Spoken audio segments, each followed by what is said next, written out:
Chambre, cuisine, salle de bain, salon, extérieur, escalier, nous sommes partout. Par an, nous sommes responsables de 20 000 décès. Nous sommes les accidents de la vie courante. Le risque noyade dans une piscine familiale.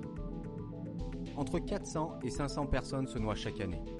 C'est la deuxième cause de décès chez les moins de 15 ans. Et pourtant, 100% des noyades pourraient être évitées en respectant des consignes simples. Ainsi, votre vigilance permanente est à la base de votre sécurité. En tout premier, il est essentiel de ne jamais laisser vos enfants seuls au bord de l'eau et de ne jamais les quitter des yeux. Moins de 10 secondes d'inattention suffisent pour qu'un accident se produise.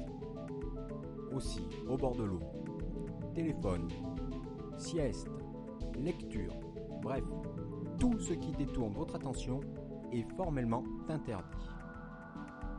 Lorsque vous êtes deux, décidez clairement qui est responsable de la surveillance. Si vous êtes nombreux, cette règle simple s'applique d'autant plus. Pour vous assister, équipez vos enfants de brassards et de bouées. Ils doivent être certifiés CE. Lorsque vous quittez la piscine, ne laissez aucun objet dans le bassin. Celui-ci peut attirer la curiosité de votre enfant et être à l'origine d'accidents. Mais même lorsque vous n'êtes pas à la piscine, ou en hiver, des noyades restent possibles. Aussi, si votre piscine est totalement ou partiellement enterrée, vous devez vous équiper en conformité avec les normes NF d'au moins un des 4 dispositifs de sécurité suivants.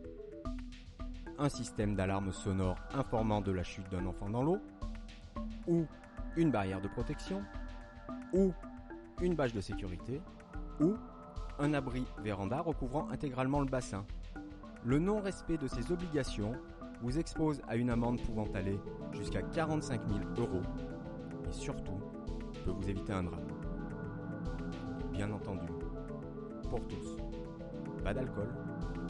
En cas de forte chaleur, évitez l'hydrocution en vous mouillant avant la baignade et ne plongez jamais sans avoir vérifié la profondeur du bassin.